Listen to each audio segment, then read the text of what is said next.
নমস্কার দর্শক বন্ধুরা, স্বাগত জানাই আপনাদেরকে এসি নিউজ পশ্চিমবঙ্গ চ্যানেলে।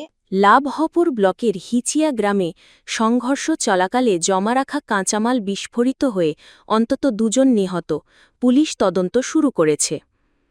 কলকাতা, বিদ্যানগর, হাওড়ায় ভয়াবহ আগুন ঠেকাতে অগ্নি নির্বাপন বাহিনীর জন্য বিশেষ গ্রিন করিডর চালু হচ্ছে, জিপিএস ও স্বয়ংক্রিয় রুট ক্লিয়ারেন্স সহ।